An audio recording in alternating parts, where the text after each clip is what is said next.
welcome to the 90s Mags podcast, your Newcastle United podcast, hosted by three lifelong Newcastle fans, hosted by myself, D-Man, with my co-host, Jefferson AC. How you doing today, fellas? What's good? What's happening? Yeah, relatively happy, like a few things to get off your chest and, but happy overall.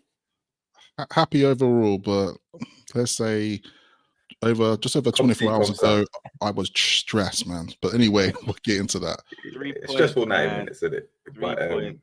So yeah, this is the first review of the season. Many more to come. So we're covering the first home game of the season, Newcastle versus Southampton. It finished Newcastle 1, Southampton 0, but that doesn't tell the whole story. So it was a hard-fought victory. Listen, we got the 3 points, so let's start with the positives, right? So, AC, what positives did you take from the match?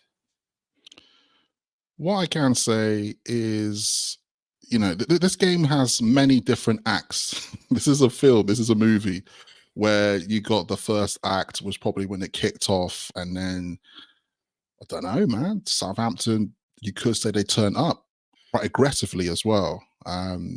This is a team that come through the playoffs, through the championship and coming up through. And I think some of us knew what to expect from Southampton. They're going to be a bit bullish and stuff. But I guess one of the big positives I can say, and we're going to go through the events of the game, obviously, with the red card and such. But what I will say, there is togetherness within the team.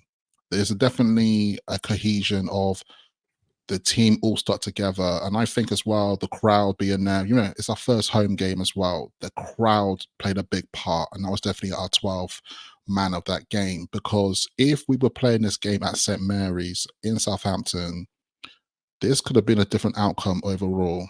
And we can go to the details about the red card and such, but when that red card happened and, that particular player was getting a lot of abuse from the crowd and it threw off his game, and then all of a sudden we had our backs up and we were defending as a unit quite well.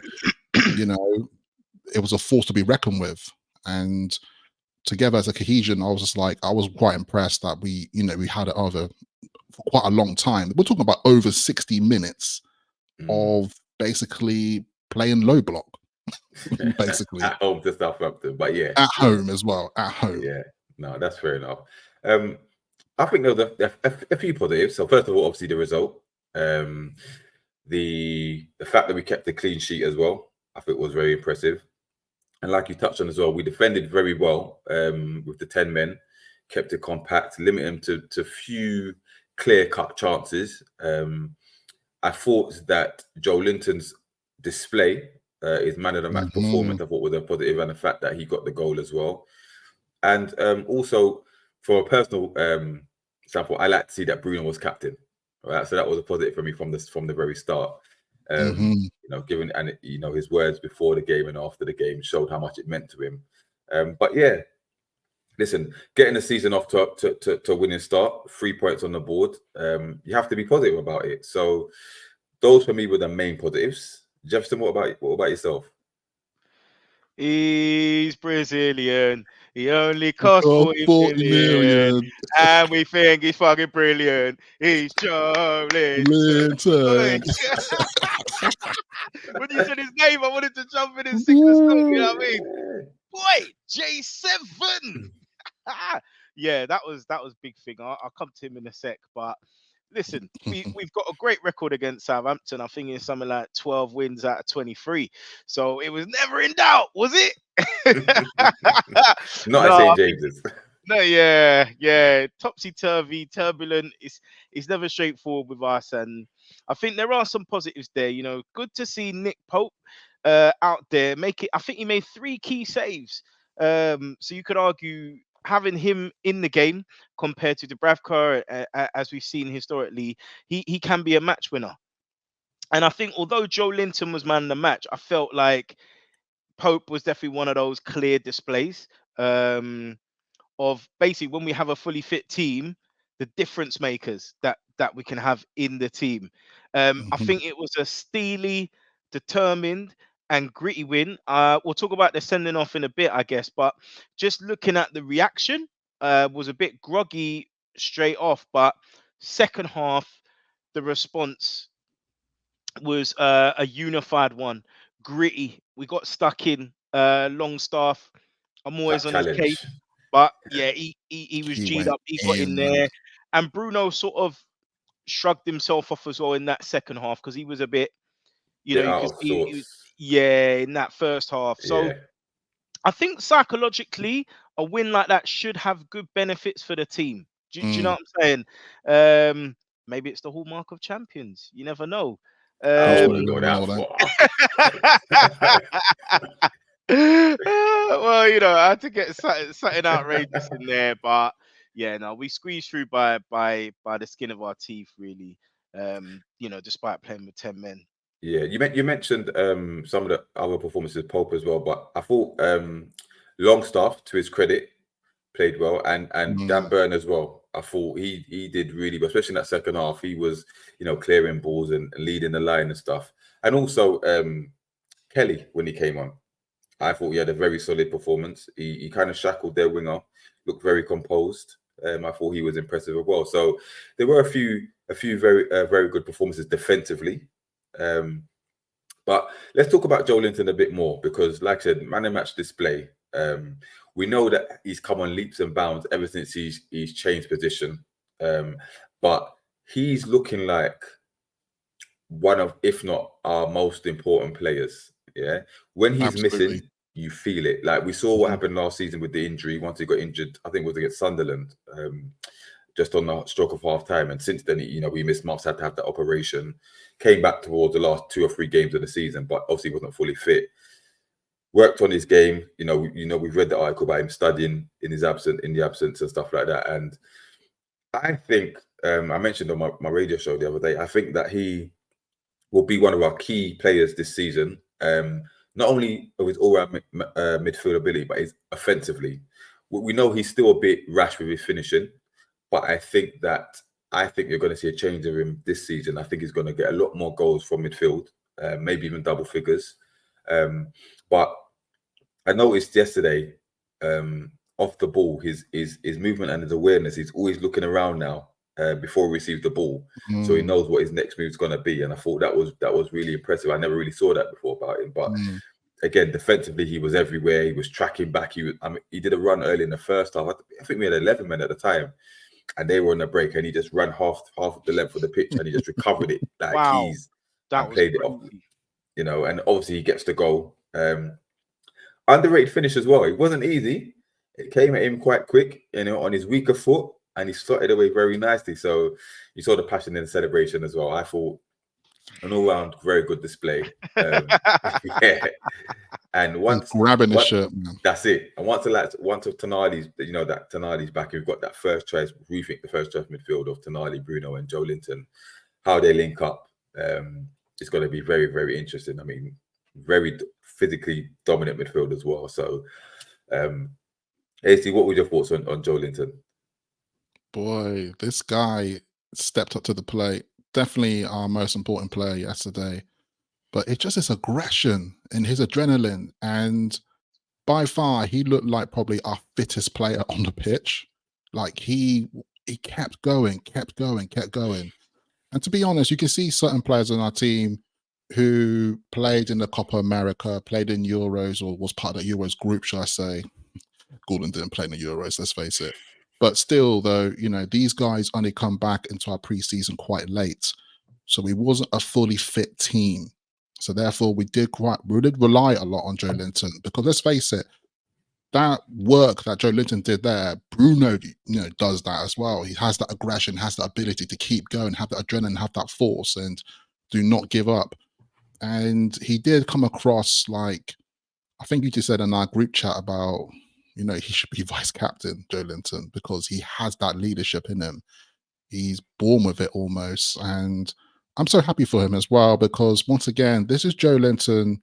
I always go back to the days when he first signed for us, and many fans will try to erase that from our memories. And he had a tough time, man. And I don't want to go through it now. Can you remember when he got that shot and he hit himself in the head? Now, it's funny, right? Because before starting recording, me and Jefferson were talking about that, and I was like, you have to take ourselves back to that memory. And those days were hard to watch. Like, I'll be honest, like, those are the days as was like, I couldn't switch on Match of the Day. I'll be honest with you. I just couldn't, because we went through some hard times. Do you know he still doesn't get ratings by other fans? Like, my brother's a Liverpool fan. Do you know what his nickname for him is? What's The that? the Gruffalo. Yeah, that's what he calls him. God. Disrespectful. So I'm waiting for him to score that winner against Liverpool, you know. And when he does, my brother's not going to chat to me for a week. Yeah. If he scores against Liverpool, he's ripping at the corner flag and snapping on his at knee. Anfield. Yeah, at Anfield. But Joelinton, man, it's incredible. And you mentioned earlier about this article and this known information now that he was out. Remember, he was out for like 3 months during the last season. Within that time, you know, he was working on his game during his recovery and stuff, and analyzing how he could, you know, improve his game as well. Because I definitely saw a lot of different play where he was just almost just like finding his little pockets and just be in the right place at the right time. But also, this guy was covering the left, he was covering the middle, he was covering the side. Every time Pope kicked it out, he was ready to receive it on his head, no matter where Pope kicked the ball. This was not ordinary play. This was something where this guy was making sure that he was involved in every movement. And it was so fundamental to where we played. And it does get me thinking a little bit of like, please keep him fit. We're gonna have to really fit monitor and not suspended, because he likes to pick up a yellow card or two. So he needs to you know, tone it down. Because I remember like a pre-season game, not this season, last season, when Benfica, wasn't it? Benfica. And I thought these two are going to pick up a hell of a lot of cards this season, because they were just on smoke. Yeah. And where he's so physical, and he does love the thing that he loves to tackle and shove a man down as well. Like, and if there's beef, he's in there dragging up, man. I'm like, bro, just channel that aggression, yeah, into your celebrations or something. Because boy, he's a monster. Absolute monster. But you can't really, that, you know, that comes with a package, innit? It comes with a package. So because the thing is, he matched what Southampton was bringing, because Southampton were very physical. And, you know, I think I sent to you guys, I think I said on Twitter as well, Southampton are a bunch of thugs. And they are. They're very rough, very aggressive. But they play football. They like to pass it around as well. They're very tactical. Yeah. Walker Peters dropping into midfield and that, but we'll get to. But sometimes we should play like that with a bit more control. But anyway, that's another story. We'll get to that. But Jefferson, quickly on Joelinton, what are your thoughts? Yeah, I mean, it's very hard to add to what you guys have mentioned, but what I would say, he's very much the ultimate midfielder, the midfield general. He would be very, very difficult to replace, very, very difficult to duplicate. And in another group, someone mentioned that we should be succession planning, because I think Joelinton has just turned 28. So he's entering his peak, and we'll probably see this kind of level from Joelinton for the next 2.5 to 3 years. And then, you know, once you get in your early 30s, it starts to decline. So number one, we pray we keep him fit, but hopefully with Paul Mitchell there, we should be looking for a similar type of player. So we've got some succession planning going on. But if we go back to when we were doing the pods on the Euros, and I was very much criticizing Declan Rice, for who I think is average to an extent in that position. Joelinton showed how to play that position on a high level technically, and you were talking about him anticipating where the ball's going, looking left and right, spinning round, receiving the ball, one-touch football, two-touch football. He's able to mix it up. He's got the speed to beat a man. He's got the power to run through a man. You know, you've got one people, you know, pulling his shirt, and he's still running about. He dips in, he does the dirty work, and he can get forward. So, you know, what's magical about this player is that he's able to affect those behind him and those in front of him. And this is what we call a linchpin. So, you know, I talked about Nick Pope earlier. We're clearly looking for that centre back. We thought it was Botman. He's been injured. We need another centre back there. And then you've got Joelinton, and then you've got Isak. And if you remember to the days of Chelsea, they had their spine, didn't they? It was very much sort of Cech, Terry, Essien or Lampard and then Drogba. Mhm. So Yeah. that's what you need. And Joelinton's a key linchpin when we're looking at that sort of thing, the spine of our team. So just to be clear, Joelinton is a better number 8 than Declan Rice. 100%. And if Declan Rice costs how much? 105. Mm-hmm. Joelinton's 170 mil then. Okay. Ooh. Straight up. Straight up. Ooh. Okay. Okay, maybe I exaggerated a bit. Like 150. You said what you said. Boy, Gunners are going to be shooting me down. Hey, listen, Trying- you looking Let for them you, come, bro. man. Let them come. Let them come. Just Yeah, you're on your own now. Joking. Nah. All right. So we have to talk about the not so positive side of the game, and the obvious starting point is the red card. Now, first of all, in your opinions, was it a red card? And second of all, what are your thoughts on Fabian Schär? Right. So I'm gonna story number one fanboy, AC. That's your guy. Yeah. Talk to Fabian me. Schär. Yeah. Him. Right. My boy. So first of all, knowing Fabian Schär's career at Newcastle, he's quite an aggressive guy anyway. So let's put this down. He don't have it anyway. He just doesn't have it. And this is not the first time he's come like face to face with someone like that. Now, when watching the game, it was interesting because when they showed the replay, they showed it from a certain angle. And then we're going to realize probably like an hour or two late after the game, other angles started appearing and it looked like, the other guy actually headbutted him. Like, I say headbutt, but you know what I mean. He Are just, you like, not saying his name landed- deliberately, or do you not know his name? You just keep saying the other guy, BBD. Brereton Diaz. Just call him Yes, Diaz, yes. isn't it? Yeah. Diaz, yeah. To be honest, it did leave my brain earlier, and I didn't want to admit it, and I had to I thought myself, it'll come back. I'm trying to mask it. D-man clocked me, but anyway, Diaz. I just want to call him long hair dude, but yeah, Diaz. So, well, first of all, let's go by play because obviously I'm rushing to the headbutt scenario. It's the fact that Schär had the ball.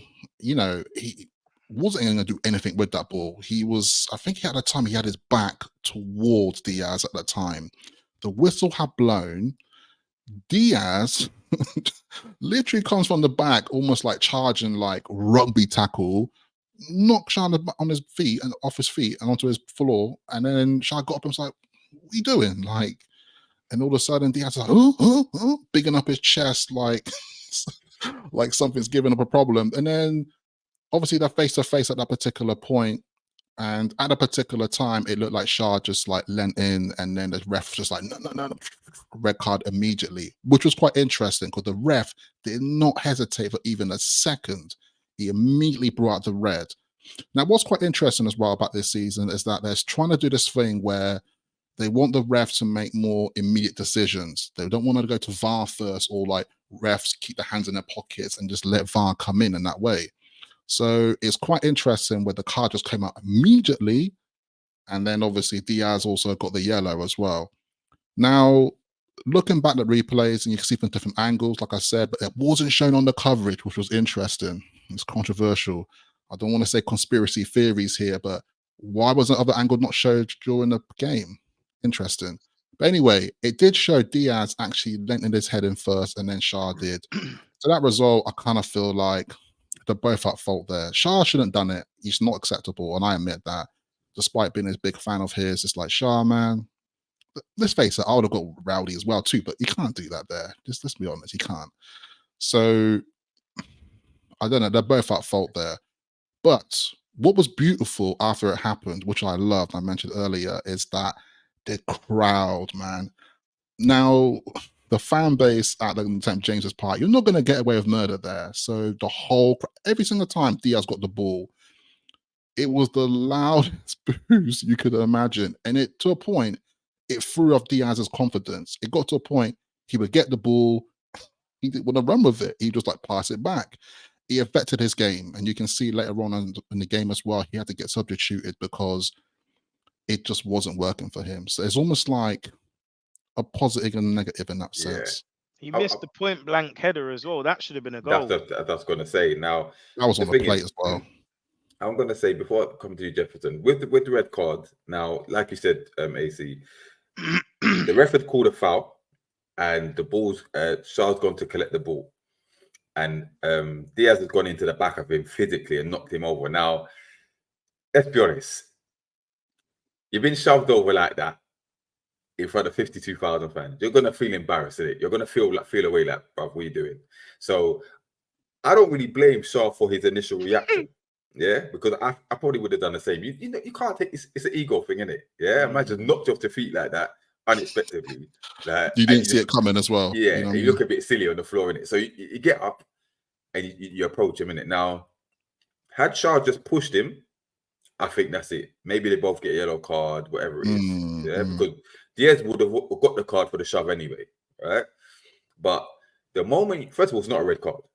But the moment you lean in with your head, you've given the ref a decision to make, right? And the fact that obviously Diaz has milked it looks worse than it is, but all the refs have seen is you've gone in with your head and he's gone down. So he sees it as a headbutt.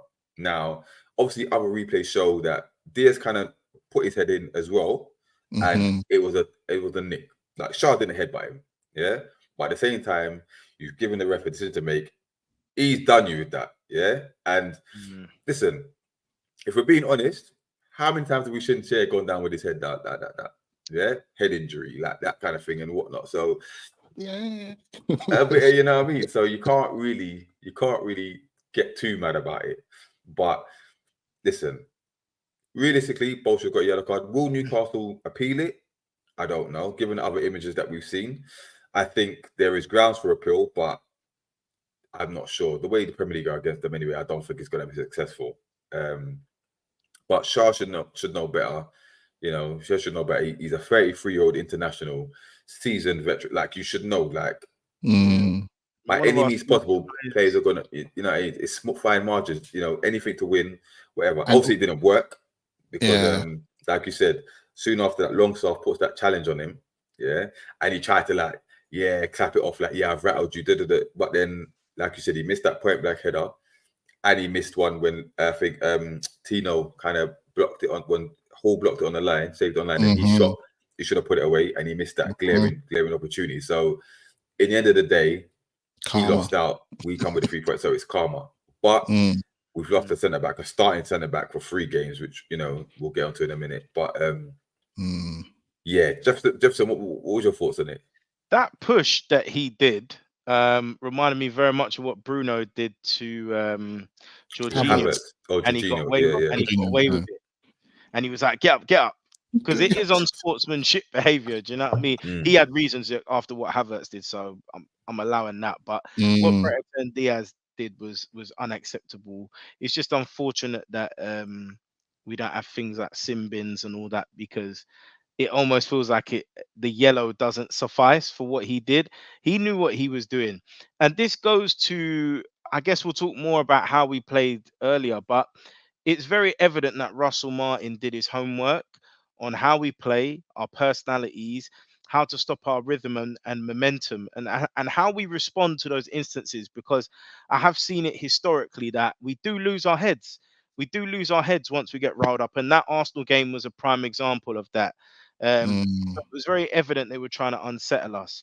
But yeah, you know, in terms of what Schär did, disappointing as a senior player, because, you know, he's of that age where he knows what's going to happen. What I would say is, in terms of the VAR, would have been good for them to take their time over it and look at more angles. But then it's a chicken and egg situation where we say VAR interfere and they take too long.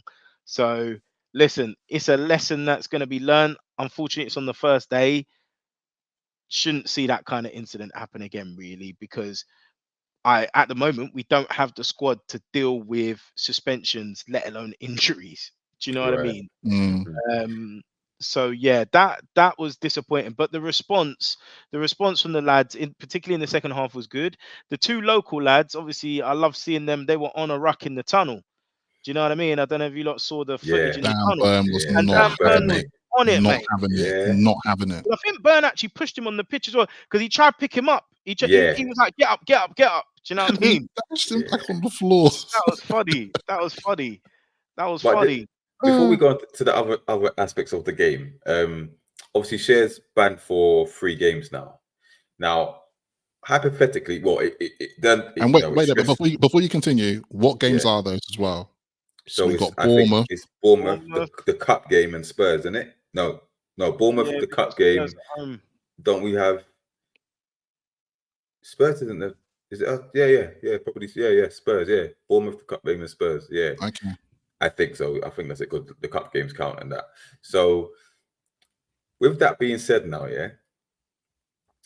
it obviously emphasized the need of a centre back that we've been looking for, and everyone knows we're after Marc Guéhi, right? Mm-hmm. Now, hypothetically, if we sign Marc Guéhi or an alternative, right? Say before the next game, right? The way Eddie Howe works, does that mean that Fabian Schär will wait a long time to get his place back in that team? No, I think Eddie's very stubborn. He goes for the easy option and what he likes and what he knows. But if Guéhi comes in, say it's hypothetically comes in, starts the next game, right, and does very well, right, then give him a run out in the cup game, whatever, does well again, and for Spurs after the international break, does Schär come back and replace him? He'll probably assess it, isn't it? The first couple of training sessions back, he'll have to assess it. But the thing is, though, you can't just drop Schär. It will mess up his morale. He done something stupid, and he's missed 3 games. Guéhi comes in and hypothetically 2 of the games he's man of the match.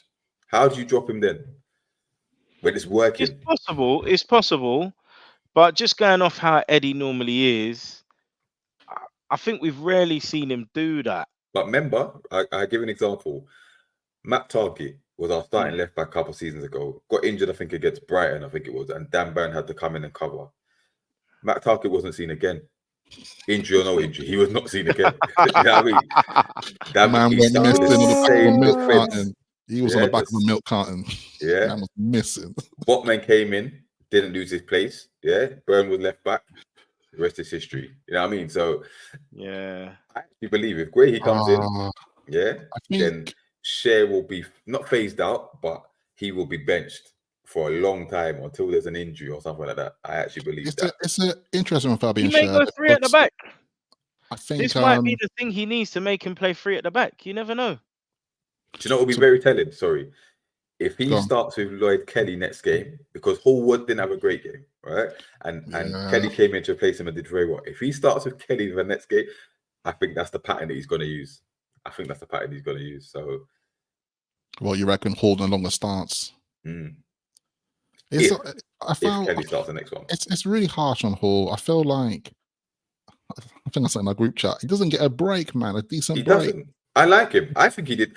I think he's a really good player, and I think he deserves more time. And I think he did some really good things in that game where he saved our skin on the line. The ball clearance. But there was some parts though where I did clock it early in the first half. He received that yellow, and I was just like, man, that's what you don't do. His game. Yeah, that's it. And then after that, it was a bit like he could never fully commit because it was so early to receive a yellow. And I had to admit, it reminded me, I can't remember what happened last season. He did a similar thing. I think it was a cup game and he received a yellow quite early. And we were like, oh, nah, man, this is not going to go down well. Yeah. And after that, he went missing. I think that had we stayed with 11 men, I think we would have a better game because he's more offensive.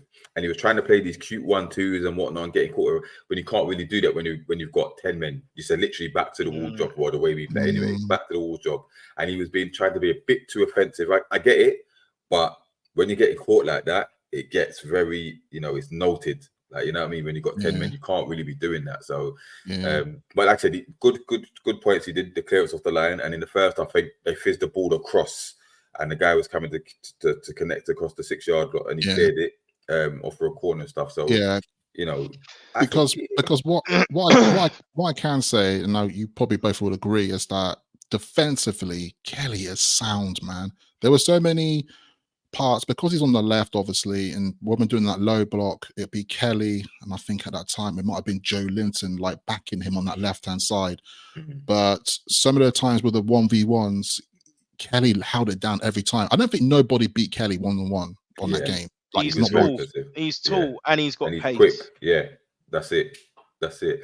All right. So, but with Kelly though, just a point on Kelly, the reason I don't think he's gonna put Kelly in and Kelly will just be there is because his body can't handle it. And I think even Eddie knows that. He would rather have Kelly over the course of the season. Because if you notice with Callum, they manage his minutes, they they manage him really well. Still don't work. Try to. And the same with Man Willock. injured in pre-season. They've tried to manage Willock as well. Yeah. Are more injury prone players. So they know if they can't push Kelly too hard, yeah, he'll be injured, and then we've lost another player. So I can't see him say being in the team and starting a run of games. I think they'll pull him in, pull him out, pull him in. Yeah, pull him out, it's a good impact sub to have, isn't it? Like Kelly, it is good. It's really solid, and I think that was one of the few things when the substitutions eventually did happen. I don't want to get into that right now about substitutions, but when they did happen, it was good for this time to be like, there was some nice like-for-like substitutions. So Barnes come on for Gordon, which was good. Again, he was kind of forced into it because we had the 10 men, but like I said, it'd be interesting. When we've got 11 men, the substitutions will be interested to see what he does. It was exactly because this is the game. And I said to you guys, and I said to most people that this season, I'm analyzing every single element. Now, if we, like you said, when you got like good available options on the bench, I don't want to see you just bring on a first substitution at 75 minutes. You have to start rotating these players properly. Now, it was a shame the way the game turned out because it forced our hand. Murphy come off early. That was a shame because I think I was hoping Murphy was going to have a good game, to be honest. Yeah. Did you check on the substitution?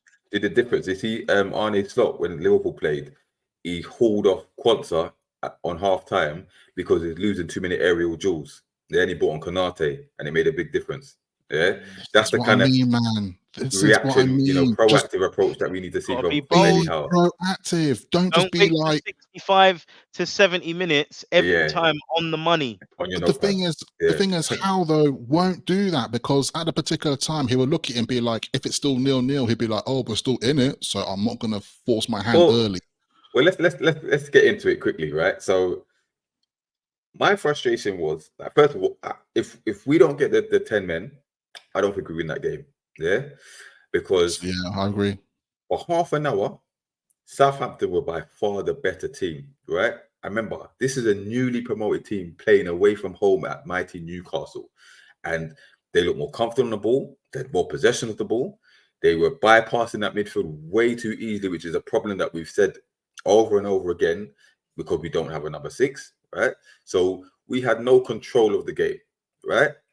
Now, if you're at home against a newly promoted team and you don't have control of the game in the first 30 minutes, that's very concerning.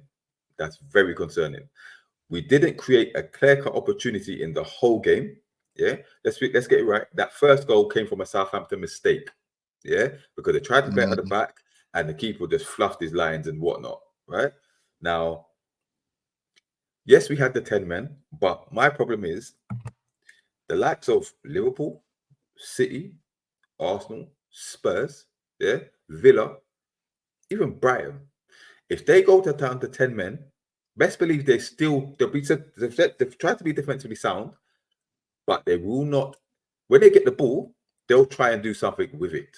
Yeah, it's not a case of just give the ball back to opposition and see if they and create this low block and see if they can break us down. No. They will try. They will still try to carve out opportunities. They'll still try to keep possession of the ball and still have a way of playing, regardless if they're 10 men or not. Look what Liverpool did to us when they had 10 men. Liverpool did this last season. Last season to us. They still tried to play football. They still had more possession of the ball at times. And obviously they beat us. Right? Back to the wall job against, let's be honest, a relegation fodder. Yeah, is not great. Is not great viewing. So and the stats are horrible. The stats are absolutely horrible. The amount of corners they had, the possession. I think we had something like 14 corners. They had 78% possession. Right. And they had 19 goal attempts. 19 goal attempts. We had something like 4. Yeah. One shot on target. None off target. So the rest were block shots. That I don't care how many men you got on the pitch. That's embarrassing. Spurs had 9 men against Chelsea last season and still creating more opportunities. Yeah. So that, and the thing is, we don't look, even when we play bigger teams at home. I know we beat Spurs 4-0 right last season. We had something like 30% of the ball. Now, all right, we done them, but at the same time, when are we going to start having more possession of the ball? Yeah, We won't under this manager. And I'm sorry to say it, D-Man, sorry to cut in. I just feel like actually I commend Russell Martin because it's very evident he studied us, right?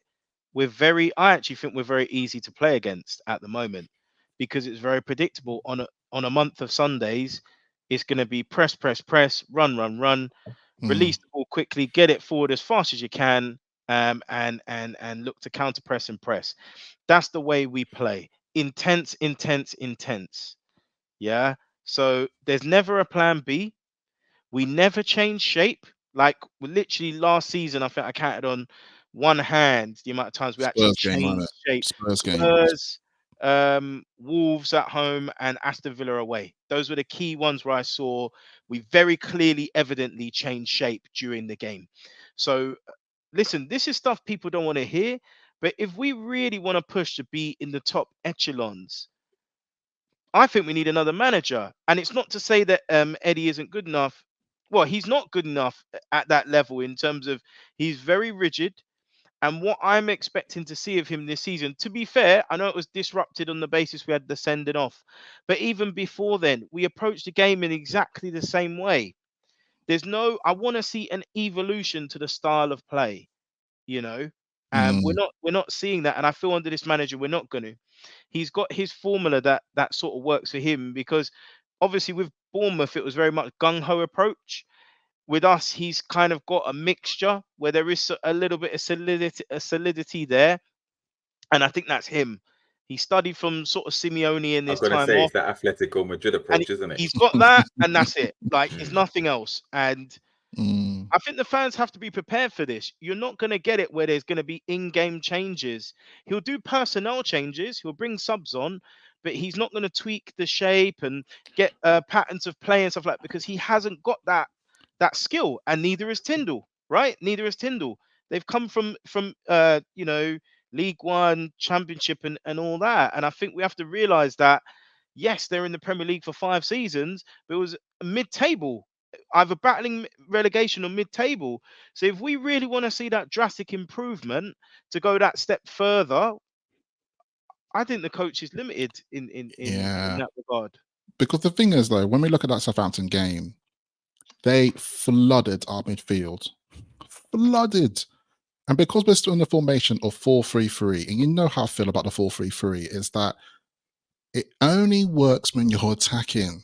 If you're in like mid-ground, you're in midfield, or if you're dropping back into your own half, you got to change your formation. You have to adapt it. And there are points of like, Eddie Howe's doing the classic, like writing on a notepad with his pen. And I'm like, yo, you better stop writing. You need to change their shape because we're getting outrun there. Bruno ain't got the time to be on the ball like that. Obviously, later on in the game, Bruno realizes that he had to really shield his body in front of the ball, which he's very good at. But that whole time before the red card happened, we were just getting overthrown in that midfield. And my worry is this season is that these other teams are not stupid. They're watching the films. They're watching the tapes. They're going to do the same thing. They're going to flood the midfield. It's almost like a repeat of last season in a way. And I don't know. I'm a bit worried because I can't see this formation changing. I think he's going to stick with 4-3-3. Now, the only time the way I feel like we could adapt it and change it is when Tonali comes back. You could, because Tonali, this is why it's so important, this keyless player. This guy will hold the ball for you. And in comparison to Longstaff can't hold the ball. Let's be honest. We should have more control with Tonali back. Yeah. You can have more control with Tonali, but also the way to do this, and you're possibly talking about, I think Jefferson mentioned earlier about evolution of potentially having 3 at the back and have an extra man in midfield, or let Bruno sit just in front of the defense. Then you've got Tonali, Joelinton, potentially Longstaff still, but Willock in that kind of place. And all of a sudden, there's more players to obviously just you're not going to get overthrown quite easily because all of a sudden you've got another player to back you up in that respect. But, you know, we're talking about how I've never seen Howe play free at the back. Actually, the Spurs game, he was tapped in that a little bit, but it's a rare occasion. So with Tonali, like obviously him and we ain't got a typical number 6, right? No. So, but Tonali used to play in that double pivot at Milan at times, right? Yes. So hypothetically, you could have him and Bruno sitting with Joelinton in front doing the box to box, and also, you know, when one goes forward, the other one sits, and they rotate like that. So maybe that could work, because the problem is, like we alluded to earlier in the show, that midfield gets bypassed so easy, because where we've got all number 8s, they're all used to bombing forward, and apart from Joelinton, they ain't got the pace to get back or the energy to get back. Like, so it's Howe has to figure that out somehow. He has to figure it out somehow. But you know, you have to play a high line potentially, but again, we don't have enough pace at centre back. That's, you need a centre back with pace. Exactly. You need a centre back with pace. And if we had Marc Guéhi, who is quite quick, you know, then or Lloyd Kelly sitting next to him, you know, it could work. But there's so much that needs to be done. We're not going to, you know, write him off after one game, but when we have 11 man on the field against the likes of Bournemouth and even Spurs, we'll see how we approach those games. Right now, quickly, what were your thoughts on Antony Gordon?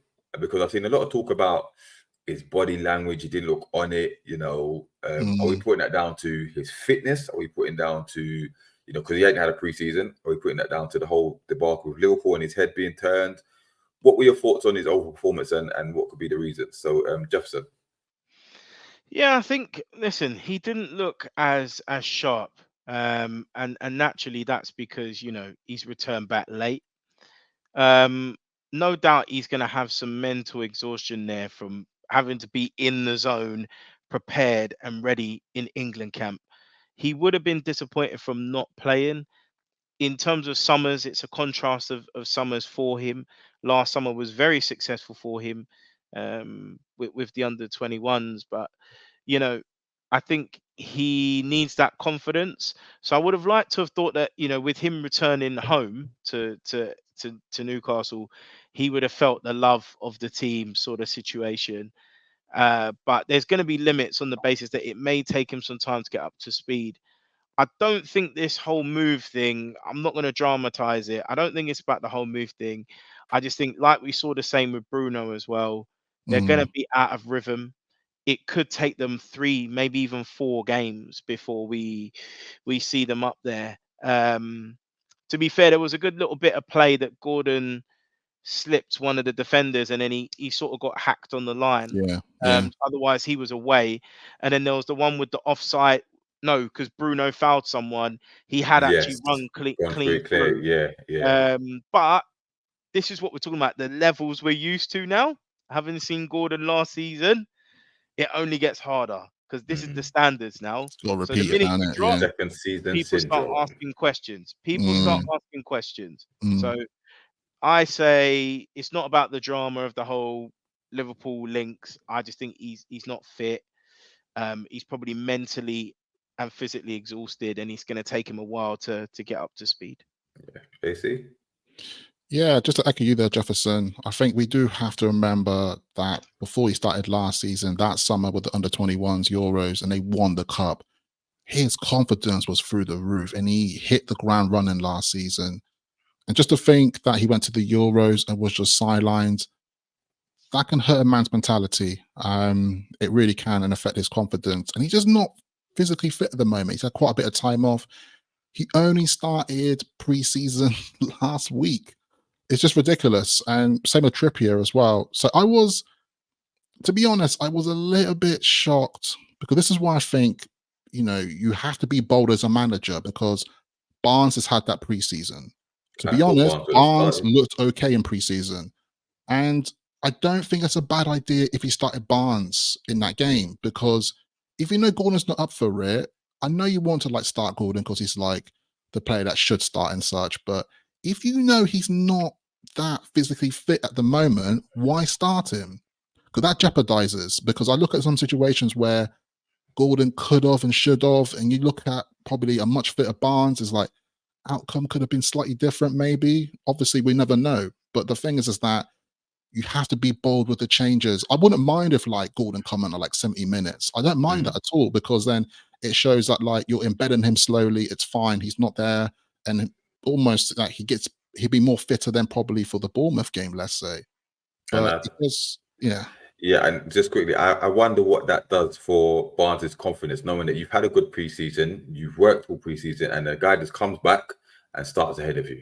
Like, it doesn't. I don't know. I think Eddie Howe could approach it a bit differently, but that's by the by. But before we wrap up, obviously we've got the Bournemouth game coming up next. Just quickly, what are you hoping to see going into that game, Jefferson? We know that, playing at Bournemouth, it's a small pitch, so it's going to be quite congested. Probably the battle will be won and lost in midfield. It's all about midfield, man. Obviously the fans get on top of you because they're really close to the pitch. Is it too early to be doing our intense style? I'm not too sure. It has to be stated that Bournemouth have some good players. They have some threats, and defense now, minus Schär, is gonna have to be on the boil, head on a swivel, low margins of error, and really we want to get 6 points out of 6, which will put us, doing really well going into the next international break, wouldn't it? So, AC. Yeah, this is an interesting one. I'm obviously quite familiar with the Bournemouth crowd and the Bournemouth ground, should I say, the stadium. But it's all about the midfield. It really is. Now, what I expect to see is that from the time the whistle blows, I need to see that aggression. We looked so laid back on that kickoff on the Southampton game. It was just like, I don't know, it's kicking off like it was pre-season still. And I need to see some aggression, because Bournemouth are going to come at us. They will come at us. But no doubt, though, like the momentum of Joelinton's going to be there, and I can't see no one shoving them off the ball from Bournemouth's midfield. I cannot. So that is something to have. But I do fancy Isak. I think he's going to get a chance. And, obviously he was a bit quiet in the Southampton game, but at the same time, I'm going to give a shout for Isak's assist, actually, because the way he pointed at that pass to Joelinton, no one's really talking about it, but I mean, look at how quick he did that is impressive. So okay, I'm just looking for 3 points and a convincing win. I don't want to be this lucky scraping through nonsense, because that will not go down well. I want to see a big improvement on our performance from the get-go, like you said, and I want us to see a comfortable win. I don't want to be sitting there stressing through 90 minutes again. That's long. That's long. But we will do a preview show before the game anyway, a bit more in-depth preview. So I think we can leave it there. Don't forget to like, comment, and subscribe. We're also going to be available on the audio will be available on Spotify and Apple Podcast. But signing off until next time. Peace. Peace, people. In a bit. First game of the season, boy. Yeah, man. Yeah, buddy. I think it should be called 2 heads are not better than 1. Or sheer madness. Yeah. Oh yeah. Whatever. All right. Let's go.